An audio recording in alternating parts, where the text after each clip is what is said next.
algumas pessoas aqui sabem de onde é, mas quem chegou agora eu vou deixar aqui como surpresa. Então, hoje a gente vai falar um pouquinho sobre cidades, um pouquinho não, a gente fala bastante, tá, gente? Fala bastante. Sobre cidades e inovação. E eu quero começar mostrando esse vídeo aqui, de um cara que eu gosto muito, que é o Adriano Lisiero. Ele tem um projeto chamado Geopanoramas, porque eu acho que a partir desse ponto a gente começa a nossa conversa sobre cidades. Agora, como é que eu dou play aqui? A gente tem que enxergar a cidade como um espaço de luta. Quando lá no Geopanoramas eu abordo as cidades a partir do alto, as cidades brasileiras, o que se mais vê e o que mais faz sucesso, inclusive lá no Geopanoramas, que é a realidade, é a contradição. Uhum. É uma favela do lado de um condomínio fechado. Aqui tem um monte de exemplo. Você entrar no Google Earth, colocar qualquer grande cidade do Brasil, você vai achar um monte de exemplo, lado a lado. Então, quando eu falo assim, o centro precisa de boemia, eu concordo com a sua visão, sabe, Lô? Eu acho que tudo bem, a gente precisa ter um espaço de lazer, mas esses espaços de lazer, primeiro, tem que ser públicos, não tem que ser bar. Concordo. Santos está lotado de bar, lotado, né? Eu farmácia e bar, as duas coisas. Farmácia, bar Mas outra coisinha, Ludi, quem tem que tomar essas decisões é a população. Então a gente tem que ouvir a população, principalmente aquela que está na Zona Noroeste. A gente está falando de uma cidade que tem 20 mil pessoas morando numa palafita. Uhum. Então, assim, essas pessoas têm que ser ouvidas. Qual é a prioridade da cidade? A prioridade da cidade é moradia, é dignidade. Eu não vejo como prioridade essa questão de bar, esse tipo de coisa. Pessoal, quem é que trabalha com cidades inteligentes ou é curioso para o tema cidades inteligentes? Levanta a mão, por favor. Excelente. Quem aqui trabalha com economia criativa ou simpatiza com o tema economia criativa? Maravilhosos, tá bom. Então a gente basicamente vai oscilar entre essas duas coisas aqui.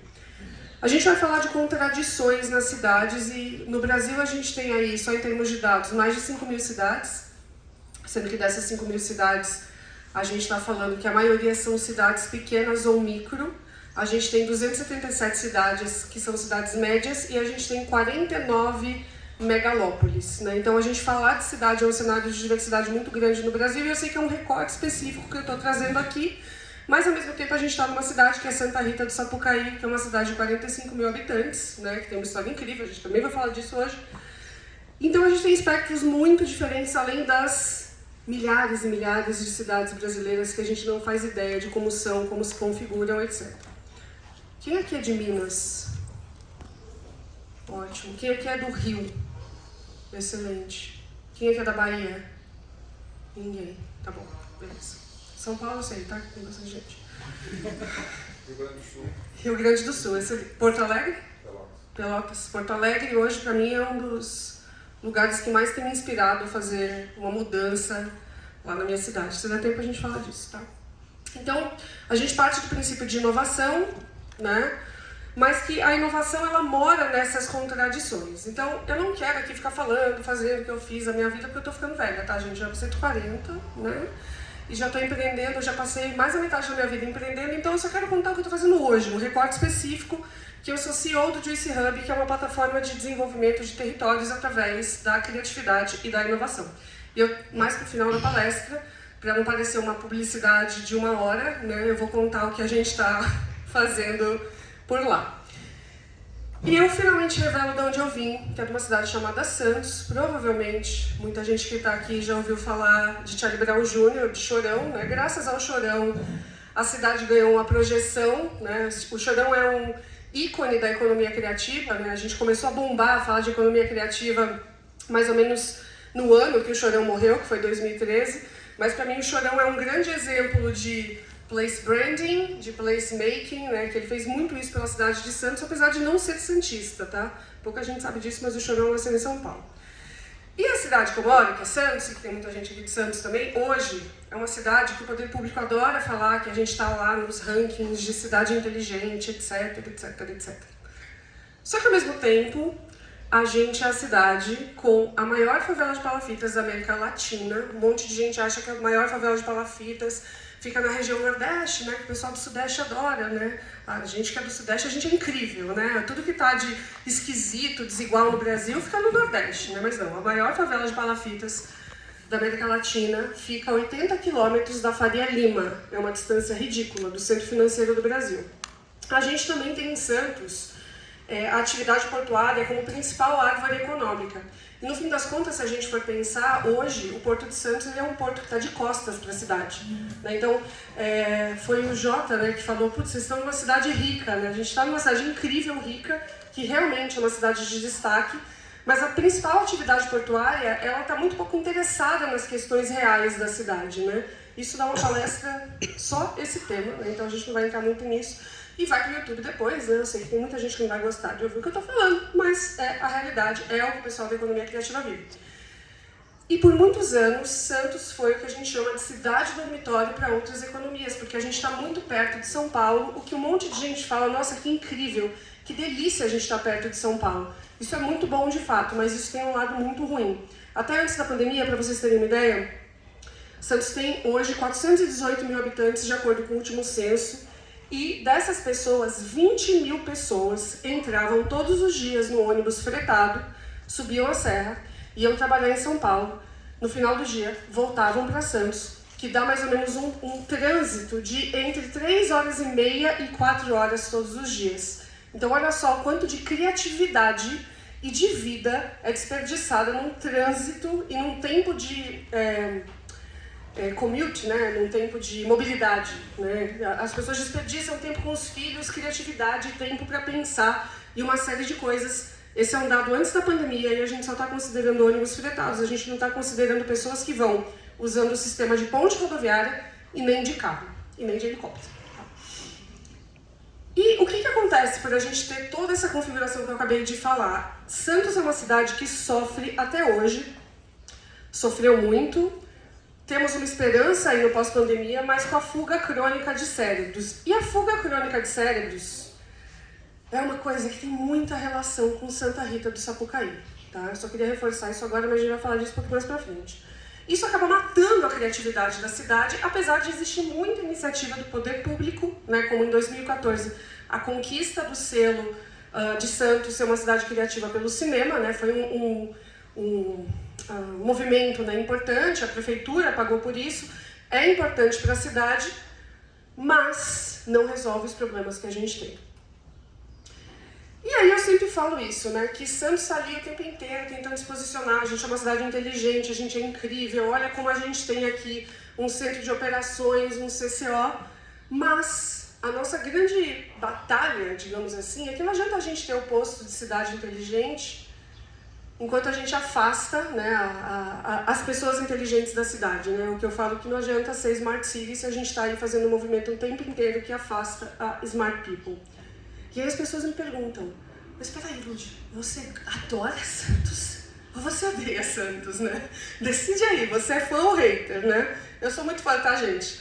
Mas, né, eu também não sou leviana, poliana e não consigo não pensar criticamente, né? Porque criatividade é você pensar criticamente também dos problemas que a gente tem na cidade. E aí, eu sempre penso, né, o que é o oposto de uma cidade inteligente? Né? O oposto da inteligência geralmente é a burrice. Né? E poucas pessoas falam do que é uma cidade burra. A gente está mais preocupado em vender e mostrar o que é uma cidade inteligente, mas a gente tem que entender o que é uma cidade burra. E aí a gente precisa entender o que é a burrice. Burrice, de acordo com esse economista italiano, ele fala que uma pessoa burra é aquela pessoa que está provocando danos às outras pessoas sem levar nenhuma vantagem em relação a isso. E essa é uma definição muito boa para mim de cidade burra, que é uma cidade que está ali prejudicando as pessoas, prejudicando a comunidade, né, sem entender quais são os danos reais que ela, como cidade, está gerando para essas pessoas. E a melhor definição para mim de cidade burra é aquela cidade que desperdiça continuamente seu potencial humano. Que, vamos falar a verdade, é o que Santos fez por muitos anos. A minha geração, eu comecei meu primeiro negócio junto com o Maurício em 2001. Eu tinha 19 anos. E eu comecei a empreender na cidade porque eu tinha certeza que se eu não empreendesse, não haveria oportunidade para mim, que é mais ou menos o que eu vi falarem hoje mais cedo no painel do Jota. Né? A economia criativa mora no empreendedorismo, né? Só que empreender é muito difícil, né, gente? Dá muito trabalho, né? Custa muito da nossa vida empreender e não é para todo mundo, né? Então, a gente precisa entender que a gente precisa abrir oportunidades para as pessoas que não querem empreender também, porque senão a cidade vai emborrecer, né? Então, cidade burra é aquela que desperdiça continuamente seu potencial humano. Só que a gente não faz isso só nas cidades. A gente faz isso no Brasil, a gente faz isso no país. E hoje, esse estudo saiu em 2022, em julho de 2022, um estudo do Banco Mundial dizendo que a gente desperdiça 40% do talento das crianças brasileiras. Tipo, é surreal. Então a gente está pensando que a gente está jogando fora muito talento, né? Que é o que diz aqui, uma criança brasileira nascida em 2019 vai alcançar em média apenas 60% do seu capital humano potencial ao completar 18 anos, calcula estudo inédito do Banco Mundial. Então isso é um problema seríssimo que a gente vive e vai viver por muitos anos como país. E esse é um problema de país que só vai poder ser resolvido pelas cidades, porque a gente não é um país europeu, né? Que as coisas são mais menorzinhas, compactas, controláveis. A gente é um país gigante, né? Onde cada cidade acaba sendo um país. Então a gente só vai conseguir resolver esse problema pelas cidades. E aí, como assim? O que você está querendo dizer com isso, né? Parece muito complexo, distante e filosófico. E a gente tem um dilema, né? E eu quero trazer aqui duas histórias para vocês, de novo. Eu não quero fazer isso aqui uma publicidade de 40 minutos, nem ficar falando sobre mim. Eu acho que tem histórias mais interessantes do que a minha para contar aqui. E elas se cruzam aqui um pouco com Santa Rita do Sapucaí. Então vamos lá. Quando a gente tem que resolver um problema de país através das cidades, a gente tem duas missões. A primeira coisa que a gente precisa fazer é evitar o pior, e a outra coisa que a gente precisa fazer é fazer o melhor, né? Então, o tempo inteiro a gente tem que estar fazendo essas duas coisas. E eu gostaria de contar a história dessa mulher aqui. Quem já ouviu falar de Jane Jacobs? Por favor, levanta a mão. Ótimo. Ótimo, incrível. Jane Jacobs é uma pessoa comum. Uma mulher comum. Só que uma mulher comum que viveu em Nova York na década de... O grande trabalho dela foi ali entre a década de 50 e 60, atuando como ativista na cidade. E a Jane Jacobs fala uma frase que eu gosto muito, que é: ideias novas precisam de prédios velhos. Essa é a forma mais inteligente hoje, talvez, a gente pensar as cidades, da gente pensar os centros históricos, né, que pelo Brasil estão passando por um processo de deterioração absurda.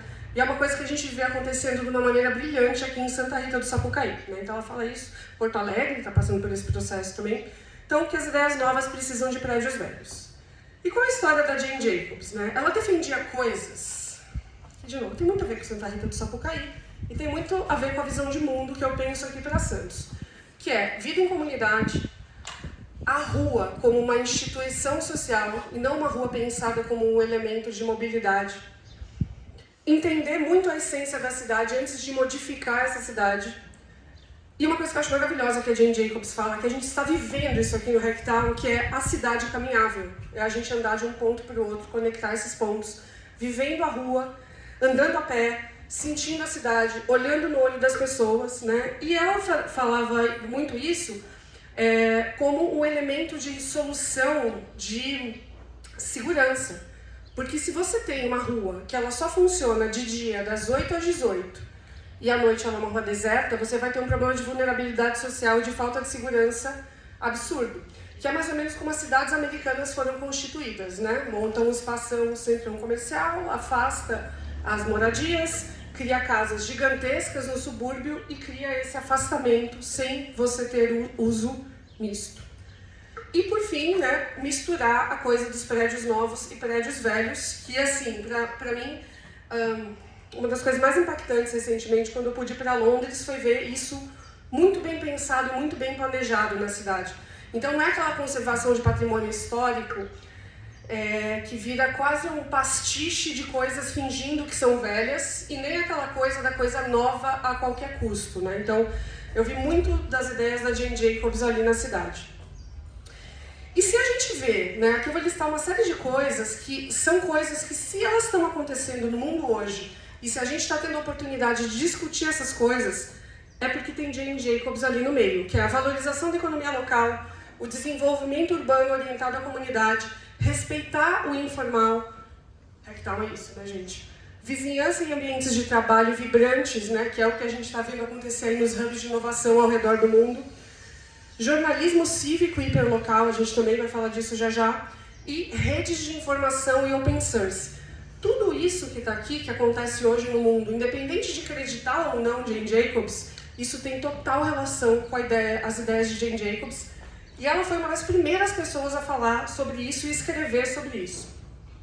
Então, a Jane Jacobs, né, do ponto de vista de resistência, de participação cidadã, de evitar um urbanismo que é totalmente controlado pelo mercado imobiliário e pela especulação, digamos assim, ela foi uma das primeiras vozes, né? Isso aqui é um texto muito legal, publicado pelo Martin Marcos no Arc Daily.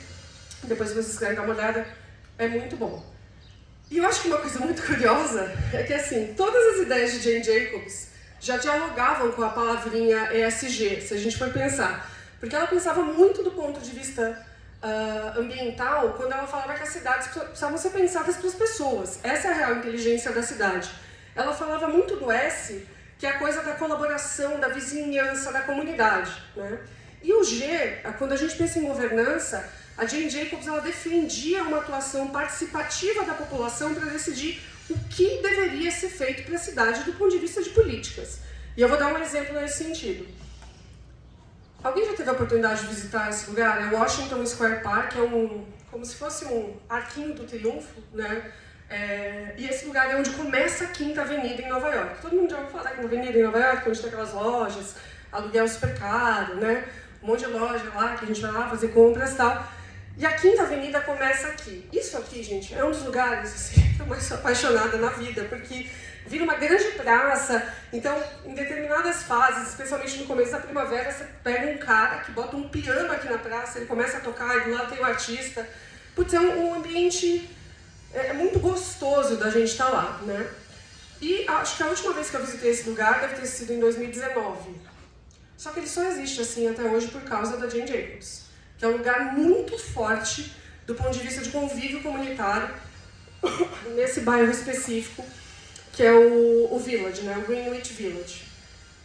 Essa era a ideia em 1950, acho que foi em 55 que veio a primeira ideia de mexer, e esse já é um segundo estudo de 57. Vocês entenderam o que eles queriam fazer nessa grande praça maravilhosa? Eles queriam pegar, continuar a Quinta Avenida para cá, criar como se fosse um highway, né? Como se fosse uma grande avenida, e criar basicamente, como é que é a tradução de highway? Eu não lembro. Uma estrada, né? Tipo, estrada suspensa, que simplesmente mataria o fluxo de pedestres nesse lugar. Tá? Um minhocão. Um minhocão, boa, bem lembrado. Um minhocão. E a ideia, quem queria fazer isso? Era esse cara aqui, chamado Robert Moses, que basicamente foi a pessoa mais poderosa de Nova York por 4 décadas. Ele representava o grande capital de Nova York naquela época. Só que existia uma contradição, como eu falei lá atrás. A primeira coisa é que a Jane Jacobs era uma mulher, na década de 60, vamos lembrar de 50 a 60. Ela não tinha nenhum diploma universitário. Ela escrevia para uma revista de arquitetura, mas não tinha diploma. Ela não tinha nenhum treinamento formal em planejamento urbano, enquanto a gente tinha um PhD da Ivy League, né, que são as 8 universidades americanas mais respeitadas, famosas e etc. E tinha um PhD em ciências políticas. Enquanto a Jane Jacobs lutava pela comunidade, pelas pessoas, o Moses, ele sempre priorizava os carros quando ele ia pensar nas cidades. E em muitos casos ele ignorava que existiam pessoas ali, inclusive pessoas morando naqueles bairros. O prédio o plano do Moses, se eu não me engano o número ele incluía demolir 418 prédios em Nova York para aquele plano ser realizado. E isso ia matar determinadas calçadas e dizimar absolutamente bairros inteiros, né? E a Jane Jacobs, desculpem o palavreado, ficou putaça com essa história e começou a fazer uma movimentação de protestos e de ativismo real. Então ela andava com essas plaquinhas, né? Que o The Expressway. Isso acabou culminando na inspiração de outras cidades se movimentarem no mesmo sentido, né? Aqui está uma das passeatas que ela liderou provocando esse planejamento pela cidade, né? E a Jane Jacobs chegou a ser presa. Essa história, existem vários livros, foi uma história que está muito bem documentada, mas eu acho que essa história ela pode ser resumida na seguinte frase do Robert Moses, que é o seguinte: não há ninguém contra isso, ninguém, exceto um bando de mães. Então, a revolta dele com essa visão comunitária era tão grande que ele começou a declarar para a imprensa que esse era um problema de mulheres histéricas que estavam querendo só passear com seus filhos no carrinho de bebê nas praças, né? E a gente está falando aí, gente, de 1959, né? Por aí. Então, essa luta entre Jane Jacobs e Robert Moses, eu não estou aqui falando que Robert Moses é um vilão, é uma pessoa... Eles queriam a mesma coisa. Eles queriam melhorar a cidade. Só que cada um tinha uma ótica diferente do que é melhorar a cidade. Tem gente que acha que melhorar a cidade é botar mais policiamento e câmera, porque essa é a representação do que é Smart Cities no Brasil. Tem gente que acha que melhorar a cidade é dar mais oportunidade e gerar mais renda para as pessoas, para que ninguém precise roubar e matar para ter comida na mesa, no fim das contas. Então, são duas formas da gente melhorar a cidade e olhar a cidade. E um ponto muito importante para a gente falar em relação a Jane Jacobs é a importância que o jornalismo hiperlocal... O que eu quero dizer com jornalismo hiperlocal? É a capacidade que uma cidade tem de organizar suas informações, de controlar suas informações a partir de vários pontos de vista diferentes. Vamos lembrar que a gente está falando aqui de uma era muito, muito pré-digital. Mas, se a gente for pensar hoje, a gente tem mais oportunidades de fazer isso. Vale dizer também que Jane Jacobs escreveu um livro que foi traduzido para o português, que é o Vida e Morte das Grandes Cidades. Só que esse livro tem um desafio, porque ele traz muito recorte das cidades americanas, né? Então o livro é Vida e Morte, em inglês Vida e Morte das Grandes Cidades Americanas, né? Só que ele foi traduzido para o português como Vida e Morte das Grandes Cidades. Parece que não são só as cidades americanas, mas o recorte é as cidades americanas.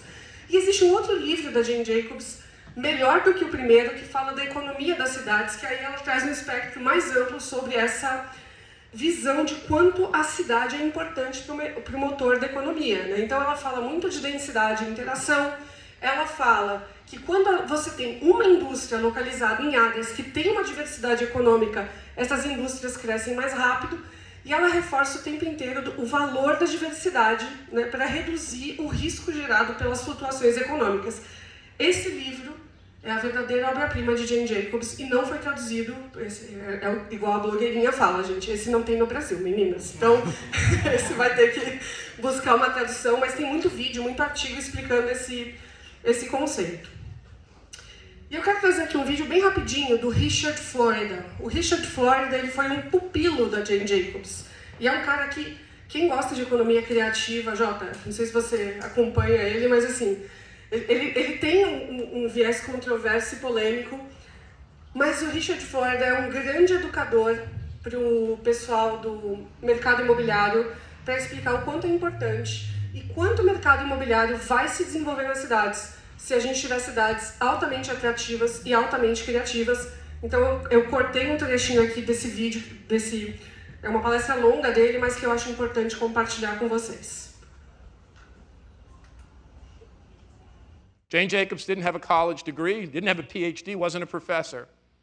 She began observing cities. She wrote a great book on New York City. She stopped the decimation of Greenwich Village.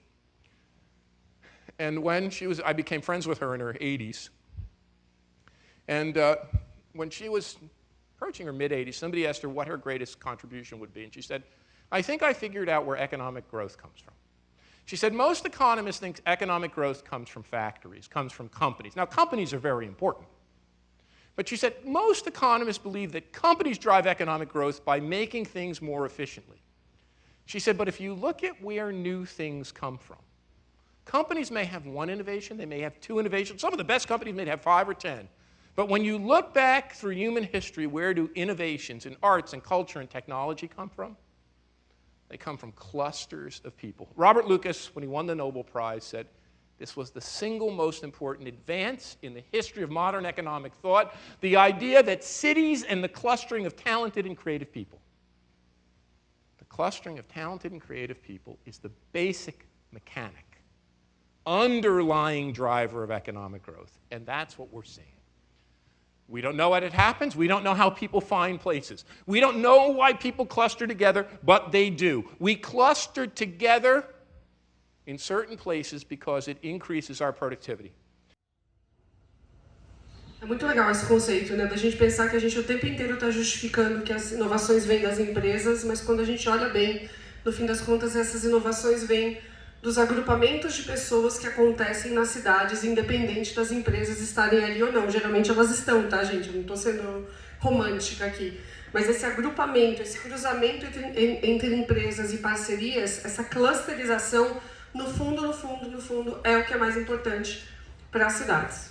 E o Richard Ford, ele traz uma teoria que eu acho que é uma das teorias mais simples e legais dele, que ele fala que toda cidade precisa dos 3 T's, que é tolerância. Então ele fala muito da questão do Vale do Silício. Ele fala assim, ó, vocês ficam aí falando do Vale do Silício, que o Vale do Silício, a tecnologia, de fato, ninguém está negando isso. Mas um dos aspectos mais importantes do Vale do Silício é a tolerância. Foi a capacidade que o Vale do Silício teve de trazer muita gente de várias nacionalidades diferentes e a população LGBT. O Richard Ford, ele defende claramente a questão do The Gay Factor nas cidades, porque isso torna as cidades mais artísticas, mais pujantes, e a comunidade LGBT ela é uma grande impulsionadora de tolerância e mudança de mentalidade nas cidades. O outro T que o Richard Ford defende é o talento. É a concentração de talento, a retenção de talento e a formação de talento nas cidades. E o último T, lógico, é a tecnologia. E com isso, a gente precisa falar de outra mulher, da Luzia Renault. Algumas pessoas não sabem quem foi a Luzia Renault, mas a maioria das pessoas sabem quem foi a Sinhá Moreira, né? Alguém que nunca ouviu falar da Sinhá Moreira, levanta a mão. Ótimo, vocês vão ter a oportunidade de conhecer uma das biografias mais legais e vocês estão na cidade dela. Olha que maravilhoso. Então vocês podem sair por aí tentando entender quem foi essa mulher. Luzia Renault, essa foto ela está onde? Em Santos. Né? Porque assim como o Krika, né, a família dela tinha muita relação com a história do café. Né? Luzia Renault, vou tentar resumir, tá? Porque eu gosto muito dessa história, né? Luzia Renault tinha a visão desse meme aqui, né? Ela fala, meu Deus, se a gente depender do café para sempre, ferrou aqui essa cidade, né? Eu adoro esse meme, que dizia que a gente está mais dependente do café. Isso foi na pandemia, tá? Na pandemia a gente dependeu muito do café, tá, gente? Mais dependente do café do que a economia brasileira entre 1800 e 1930. Essa senhora simpática aqui tinha uma consciência dos privilégios que ela teve absurda, né? E o resumo da história dela é que ela tinha muito dinheiro, mas ela colocou todo o dinheiro que ela tinha, a tolerância que ela tinha, a favor de um projeto de juventudes.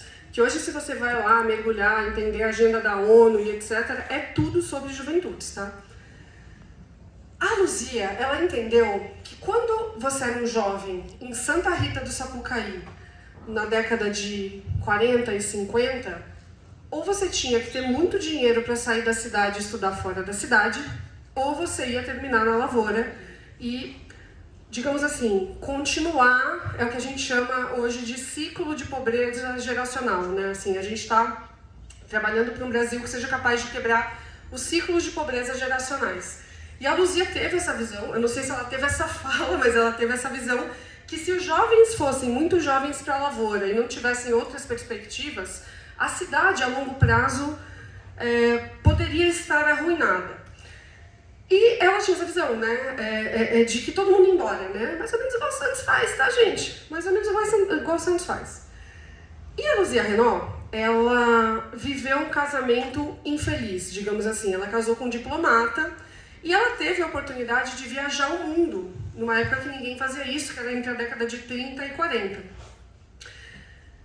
Ela decidiu se divorciar, aí a gente pode achar algumas páginas contando a história da tia Alda, né?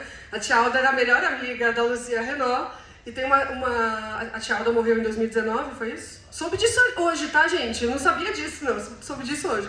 E a tia Alda disse que ela tomou um tapa do marido dela, né? Era aquela história daqueles casamentos, né, de antigamente, que a mulher não tinha tanta liberdade assim. Mas enfim, ela não foi feliz no casamento dela, disse que o cara era super pão duro, ficava controlando o café com leite que ela tomava. Devia ser aqueles homens muito chatos, tá, gente? E ela decidiu se divorciar e ela decidiu colocar a vida dela a favor da cidade. Foi isso, de fato, que a Luzia Renault fez.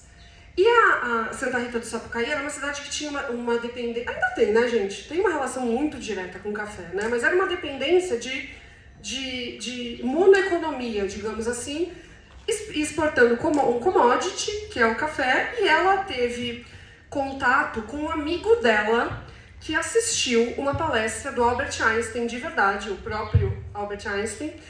E esse amigo dela assistiu essa palestra do Albert Einstein, onde o Einstein falou que o futuro do mundo era eletrônica. Aí esse amigo dela falou, se liga, Luzia, eu ouvi que o futuro do mundo é eletrônica. Por que você não faz alguma coisa com isso? E ela ficou muito determinada a transformar a cidade de Santa Rita do Sapucaí em uma referência em eletrônica. Então, nós estamos lá pegando os nossos crachás no Inatel, circulando por uma cidade cheia de lugares relacionados à tecnologia por conta da visão dessa mulher, tá? Até a gente estava falando, né, Adriano, mas o que surgiu antes, né? A ET ou o Inatel? A ET, que foi a escola fundada por Luzia Renault, nasceu antes do Inatel. E a gente só tem escolas técnicas hoje no Brasil porque a mulher era tão porreta que ela saiu de Santa Rita do Sapucaí, colocou os alunos num carro, não sei qual era o carro, tá, gente? Mas essa é a história que está na biografia dela. Ela botou esses alunos nesse carro, foi até Brasília e falou, quero uma reunião com o JK. Não quero nem saber. Fez uma reunião com o JK e falou, você vai assinar uma lei que vai formalizar as escolas técnicas no Brasil, escolas técnicas de ensino médio. E a mulher conseguiu. A gente tem as leis, uma santarritense conseguiu influenciar a política nacional para a criação de leis que são ligadas ao ensino médio técnico no Brasil. A Luzia Renault, ela morreu antes de ver a primeira turma se formar, e a primeira turma eram 13 alunos, todos homens. Hoje, esses dados eu achei na internet, então não sei se eles são extremamente precisos, mas eu li que a última turma formada tinham 700 alunos e 40% desses alunos eram mulheres. Então, tipo, é uma revolução absurda, porque deixou de ser o commodity café e a mulher quase conseguiu transformar a educação de ponta num commodity, entre aspas, da cidade, porque ela teve uma visão. E vamos combinar, é o que falta muito poder público municipal no Brasil.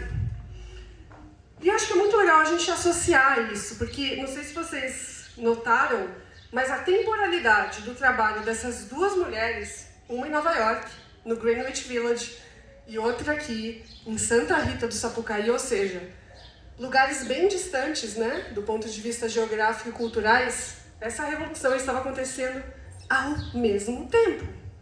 E essa revolução tem tudo a ver com a economia criativa e com a construção de cidades inteligentes, focadas nas pessoas. E a gente precisa olhar isso e falar, né, lindo, maravilhoso, teoria, literatura, história, mas o que essa cidade, o que essas informações podem trazer pra gente na nossa própria cidade. E aí eu quero contar um pouquinho de como... não adianta a gente se inspirar e não fazer nada, né, gente? Não adianta a gente olhar, nossa, que linda a história, tá, mas o que eu faço agora? Aqui tem uma leitura do que eu vi que poderia ser feito e do que eu tô fazendo, não só eu, né, mas todo um time, todo um movimento, parceiros, etc., na cidade de onde eu vim, que é Santos, né? Vou mostrar o Chorão de novo, vamos reforçar o Chorão aqui, tá, gente? A minha história, como eu contei pra vocês, começa em 2001 no empreendedorismo, que eu entendi que se eu não empreendesse em Santos, eu não ia ter o que fazer ali, né? Ou eu ia trabalhar e ser infeliz trabalhando para alguém numa indústria que talvez eu não tivesse nenhuma afinidade, como o porto, ou no varejo, no turismo, não sei. Em 2011, depois de 10 anos empreendendo e com uma inquietude absurda, eu falava assim, cara, não é possível, né? Não é possível que tanta gente esteja aqui na cidade reclamando tanto que a cidade é um tédio. Gente, só para vocês terem um contexto de Santos, tá? A gente vir para Santa Rita é um choque, porque Santos, perto de Santa Rita, é uma cidade grande. Mas vocês imaginam que, em 2011, um monte de gente virava, assim, a gente virava em rodas, né? Eu tinha menos de 30 anos naquela época. Nossa, não tem nada pra fazer aqui, né? Nossa, é um tédio essa cidade, né? Não tem nada pra fazer aqui, né? Aí tinha uma baladinha ou outra, tinha o Biquíni Barista naquela época, né? Que era 2011. Tinha uma balada aqui, uma balada ali, mas não existia uma clareza do que estava acontecendo de fato na cidade, porque Santos vivia um problema que muitas pequenas e cidades médias vivem, que é ter basicamente um jornal, uma família controlando a mídia, basicamente, né? Ou uma grande revista, enfim, se manifesta de várias formas diferentes. Então, em 2011, eu falei, não. Eu me juntei com a Flávia Saad, criamos um projeto juntas de conteúdo hiperlocal, falamos, não, precisa ter outras vozes nessa cidade. Outras pessoas precisam falar da cidade também, e a gente começou um canal de comunicação para falar da cidade. E em 2021, a pandemia já tinha começado, e eu comecei a ver um movimento, muito baseado em percepção, tá, gente? Mas eu comecei a ver um movimento assim e falei, cara, que esquisito, né? Tem tanta gente voltando para Santos depois da pandemia, né? Por causa do trabalho remoto. Cara, uma vez por semana tem alguém no meu LinkedIn falando assim, oi, Lud, tudo bem? Tô pensando em morar em Santos. Oi, Lud, vi o que você faz, que legal, eu queria tomar um café com você. Ou aquela pessoa que eu não falava há 300 mil anos falando assim, caramba, Lud, você não sabe, tô com vontade de voltar a morar em Santos. Então eu comecei a ver um movimento migratório para a cidade, que não é um movimento migratório para Santos, tá? Alguém aqui conhece alguém que saiu de uma cidade grande na pandemia? Boa, bastante gente. Alguém aqui levantando as duas mãos, né? Então esse movimento foi um movimento muito grande, que é um movimento migratório, e aí se a gente olha para Nova York, que a gente tem dados super calculados, a gente descobre que Nova York, entre 2021 e 2022, perdeu 12 bilhões de dólares. Gente, isso é muito mais do que o PIB de Santos várias vezes. Nova York perdeu uma Praia Grande, que é uma cidade da Baixada Santista inteira em termos de população. Isso é 12 bilhões de dólares deixando de circular na cidade. E esse dinheiro foi para onde? Para outras cidades, que é o que a gente chama de second tier cities, né? Que são cidades do segundo escalão, que é o caso de Santos, tá? Não é uma cidade como São Paulo, mas também não é uma cidade tão pequena assim. E aí eu comecei a ver esse movimento em 2021, eu falei, não, eu preciso chacoalhar isso aqui e transformar isso aqui numa carreira nova, que envolveu mudança da minha própria carreira, tomada de decisões difíceis, etc. E aí eu olhei para Santos e falei assim, cara, como é que a gente é uma cidade de mais de 400 mil habitantes, quase 500 mil habitantes, se a gente for pensar numa flutuação constante da cidade por conta de turismo, e a gente não tem um ponto concentrador para a economia criativa na cidade? Como é que a gente vai ser uma cidade inteligente, criativa, conectada, com pujança econômica se a gente não tem? E aí a gente teve, eu e Maurício, né, inicialmente, tivemos a pior ideia possível com uma pandemia. Alugar uma laje de quase 1.000 metros quadrados, quando todo mundo estava devolvendo seus escritórios, e encarar uma obra numa laje que não tinha nem energia elétrica. Uma laje que estava vazia. No momento do mundo, né, quem fez obra aí durante a pandemia não fez, né? Durante a pandemia. Cara, quem fez obra durante a pandemia sabe que você começava com a planilha com X e você andava uns meses para frente, essa planilha já estava custando 30% mais, né? Ou seja, o pior investimento do planeta, tá, gente? Mas a gente teve essa ideia. E a gente criou esse lugar, que é o Juicy Hub, que é um lugar físico. E vocês não têm ideia de quantas pessoas falam, mas como assim? Tudo vai ser remoto agora?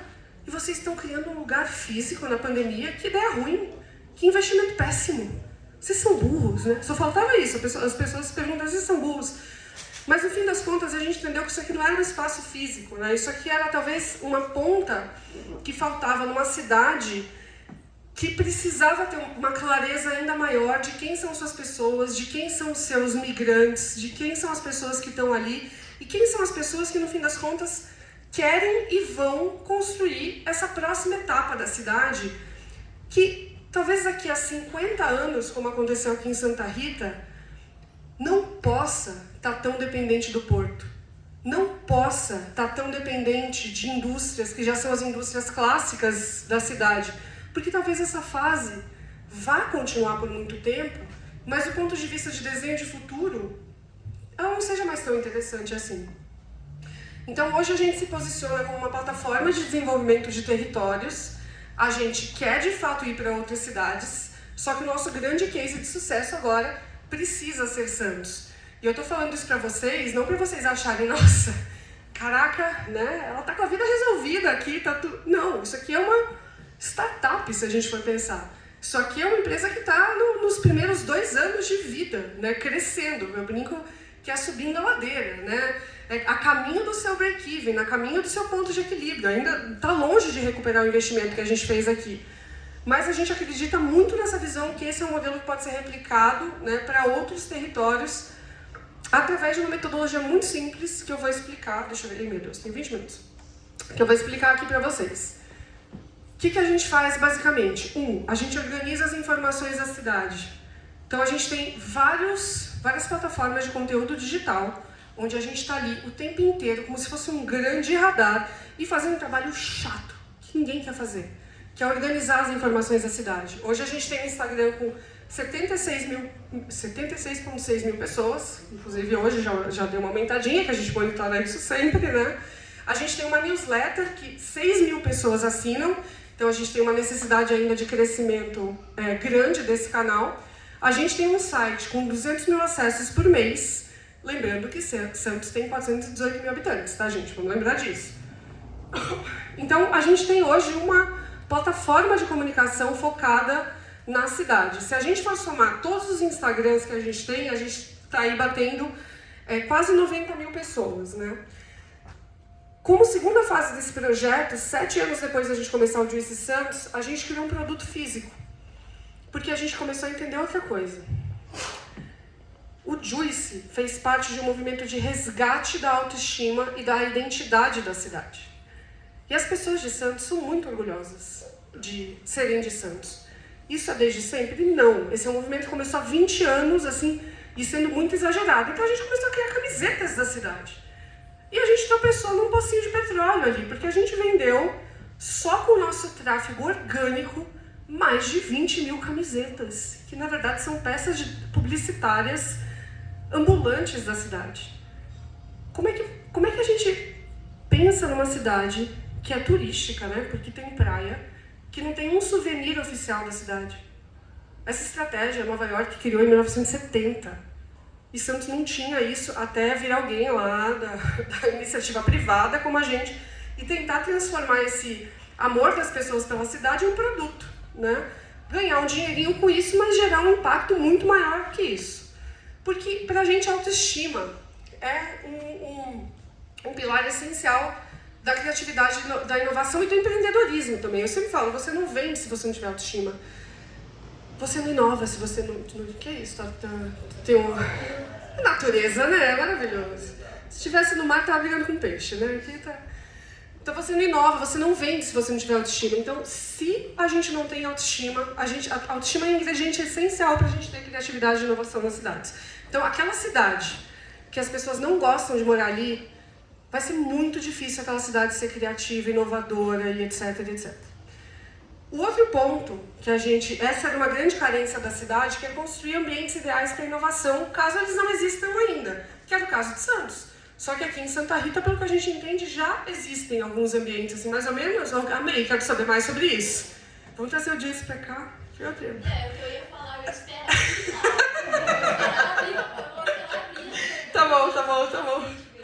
Tá bom. Então é construir ambientes ideais para inovação, né? E aqui, de novo, para construir o Juice Hub, a gente mergulhou em sociologia, a gente foi entender quem eram esses personagens. Aqui eu quero contar uma teoria muito rápida para vocês, que é baseada nesse livro, que também não foi traduzido para o português, infelizmente, que é o The Great Good Place. Esse sociólogo fala o seguinte: o primeiro lugar é a nossa casa, mas a gente não consegue ser 100% criativo e espontâneo na nossa casa, porque a gente já tem ali filtros afetivos, a gente já tem relações afetivas, costumes, tradições, padrões familiares, que é muito difícil a gente quebrar, assim. E às vezes a gente não quebra, porque a gente não quer magoar pai, mãe, filho, etc. Então, a nossa casa é o nosso primeiro lugar, a gente ama, mas a gente não é 100% criativo e espontâneo na nossa casa. E o segundo lugar é o nosso trabalho, a gente não é 100% criativo e espontâneo no nosso trabalho, apesar da gente ter às vezes, relações incríveis com o nosso time, com os nossos chefes, né? A gente tenta fabricar esse ambiente, mas ainda existe uma relação econômica. A relação é formal, tem regras definidas, tem um objetivo econômico e tem uma hierarquia. Então a gente não é 100% criativo e espontâneo em segundos lugares. Agora vai para um bar, galera. A gente é 100% criativo e espontâneo num bar, né? E não é só por causa da bebida, né? O Ray Oldenburg, ele defende que o terceiro lugar é vital para as cidades, porque é onde a gente pode viver o que a gente chama de vida pública informal. Porque a gente tem ali relação de comunidade, não tem regra definida, é uma tela em branco para a criatividade, para a inovação e para a democracia. E as grandes revoluções da humanidade só aconteceram por causa dos terceiros lugares. Revolução Francesa, gente. Começou aonde? No boteco, no café. Exatamente. E a gente buscou criar esse lugar, uma coisa que eu sempre falo, esse aqui é o lugar 2,5, tá? O terceiro lugar do Juice Hub é o Juice Café, que é um restaurante café que a gente tem lá dentro. Então o ambiente é essencial, porque ele serve de palco para as ideias, iniciativas e conexões. E por fim, para fechar isso, a gente precisa de muito evento, de muita interação, de muita presença. Presença hoje é uma revolução, e aqui tem uma imagem, né, que acho que é bem autoexplicativo. Se vocês vão, gente, para os ambientes de inovação em São Paulo, e aí não vou citar nomes aqui, mas você vê ambientes que são só de gente branca, só de homens, e só de pessoas, digamos assim, 35 mais, né? Não são ambientes tão diversos. E o Juice Hub é uma saladona aqui, né? Então, a gente busca o tempo inteiro estar criando esses indutores da diversidade lá dentro, ainda tem muito o que fazer, né? E por que isso? Porque quanto mais a gente gera essa aceleração da rede, a gente não está falando só de dinheiro, desenvolvimento econômico, criatividade, a gente está falando de saúde mental. E essa é uma das coisas impressionantes que aparecem no livro do Ray Oldenburg, que foi escrito em 1989. O cara, ele não usa o termo saúde mental, mas ele só fala de saúde mental, basicamente. Ele fala assim, cara, quanto a gente é estressado, o quanto a sociedade americana é burra de ter separado os bairros comerciais dos subúrbios. Porque esse é um dos principais deterioradores de saúde mental. Então, os terceiros lugares tornam as cidades ambientes de criatividade, inovação e negócios, mas, acima de tudo, eles são radicais para a gente melhorar a nossa saúde mental. Então, basicamente é isso. Essa é a formulinha aqui, tá, gente? Todo mundo pode pegar isso aqui, fazer, executar no bairro, na faculdade, onde quiser. Que é autoestima, ambiente e rede. É simples pra cacete, né? Mas a gente tem o output disso, né? Como a Jane Jacobs fala, a gente precisa de densidade. Só que aí eu também tenho um pensamento bem crítico, tá, gente? Eu acho que hoje não adianta a gente ter densidade sem a gente ter autenticidade. E eu vou explicar numa imagem por quê. Por causa disso aqui. Você sabe o que é isso aqui? Aonde? Exatamente! Eu não sei exatamente onde é, mas isso aqui é uma loja da Van, né? Derrubada, né? Por um vendaval. Porque, como diz o Ailton Krenak, a gente vai, conforme o tempo vai passando, se acostumando com amostras grátis de mundo. Então, não adianta a gente ter só cidades que sejam densas, que as pessoas estejam lá, se a gente está disposto a achar o máximo, pegar um símbolo, né, da cultura americana, 10 minutos, um símbolo da cultura americana, né, dado pela França, colocar na frente de uma loja no interior do Brasil e bater palmas para isso, como se isso fizesse parte da nossa cultura, e não faz, né? Então, essa frase é muito boa, é do Ailton Krenak, que ele fala, parece que a gente está feliz com ter amostras grátis de mundo, né? E não construir as nossas próprias referências, né? Então, é contradição pura, né? E algumas contradições que eu quero trazer aqui para a gente pensar junto, né? Que é essa obsessão econômica que a gente tem versus obsessão criativa, né? O mundo está meio polarizado nessas coisas, né? Entre obsessão econômica e obsessão criativa. A outra coisa é que a gente tem horas que a gente tem que decidir se a gente evita o pior ou faz o melhor, especialmente quando a gente está empreendendo, né? Faço o que eu preciso fazer ou evito quebrar, né? Esse é um grande dilema, uma grande contradição que a gente vive nas cidades também. A outra coisa é o tempo inteiro a gente está pensando nessa cidade, que é uma cidade inteligente e o que é uma cidade burra, né? O que mora entre essas duas coisas? E, de novo, não existe certo e errado, tá, gente? Eu não estou aqui criticando o Smart City, mas eu acho que a gente ainda tem uma visão muito superficial na gestão pública brasileira do que é uma cidade inteligente de verdade. E a outra coisa é, a gente está amando discutir inteligência artificial, que a gente vai ficar sem emprego, que vai acontecer isso, que os robôs vão vir matar a gente, daqui a pouco só tem robô e tal. E a gente não está se preocupando em discutir culturas locais, né? Como não estão se preocupando? Tem um monte de gente fazendo isso? Tem, mas ninguém entende que um dos grandes antídotos para a inteligência artificial vir e dizimar coisas que importam é a cultura local e a preservação dessa cultura local que a gente tem nas cidades. Então, eu tenho uma crença que o problema da humanidade e do planeta e a gente vai resolver esses problemas se a gente tiver cidades melhores, né? Tanto do ponto de vista ambiental, quanto do ponto de vista social, quanto do ponto de vista de governança. E aí, para fechar, gente, eu trago aqui uma palavra que, quando eu descobri isso, eu falei, cara, é muito bizarro, né? Pensar o quanto as cidades já moram nas palavras, né? A palavra scarcity, em inglês, ela significa escassez. Parece que, porque a gente tende a separar, né? Scar, que é cicatrizes, e cidade. Mas a palavra scarcity é escassez. E a palavra authenticity, a gente também tem a palavra cidade ali no meio.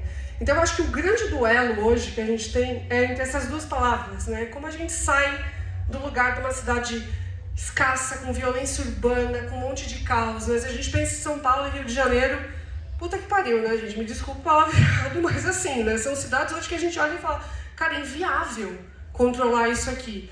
Mas cidades que são menores, né, como Santos, como Santa Rita do Sapucaí, como tantas outras cidades brasileiras, a gente talvez ainda esteja em tempo de resolver essa equação de uma maneira inteligente.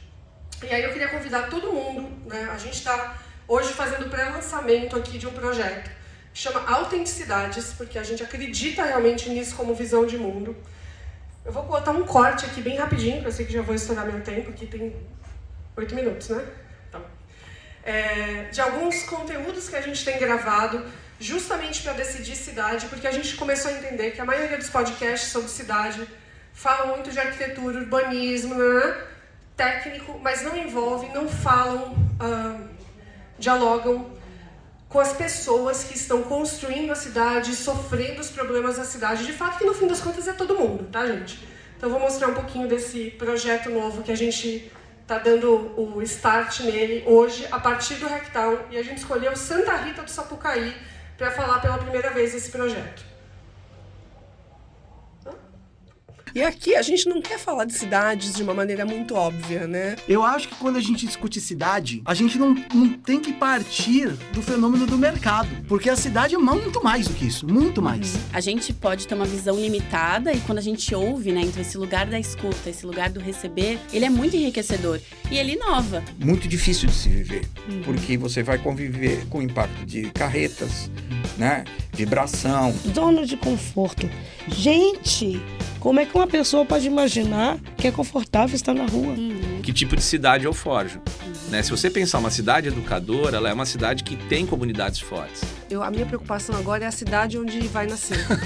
E essa frase me bateu tão forte, porque a cidade muda tudo, né, cara? Eu não acho que o problema está nas universidades particulares. Eu acho que o problema está na ausência das públicas. As tentativas de se fazer um abrigo, por exemplo, no século XVI, XV, eram sempre nas fronteiras, para a pessoa não entrar na cidade. You can have a Jane Jacobs vision, but without making major changes in society, it becomes a space just for the super rich. Lembre-se que até 2050, 70% da população mundial estará morando em cidades. Por isso é muito importante a gente falar disso e discutir esse tema.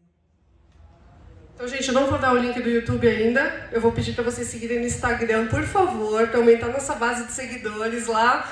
E aí sim a gente buscar um patrocinador para o projeto para a gente poder fazer o lançamento oficial. Então aqui tem o link do Autenticidades lá no Instagram.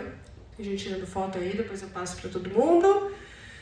E eu queria fechar dizendo que cidade não é um lugar. A cidade é sempre uma moldura para a vida, né? Acho que essa frase do Mia Couto é muito importante para a gente entender que a cidade, no fim das contas, é nossa, né? Você pode não ter casa própria, você pode estar faltando um monte de coisa na sua vida, Mas a cidade é nossa, no fim das contas, né? E é a gente que está responsável por fazer transformações do planeta através das cidades.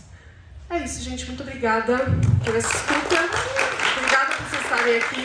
Eu estou aqui com muitos amigos, né?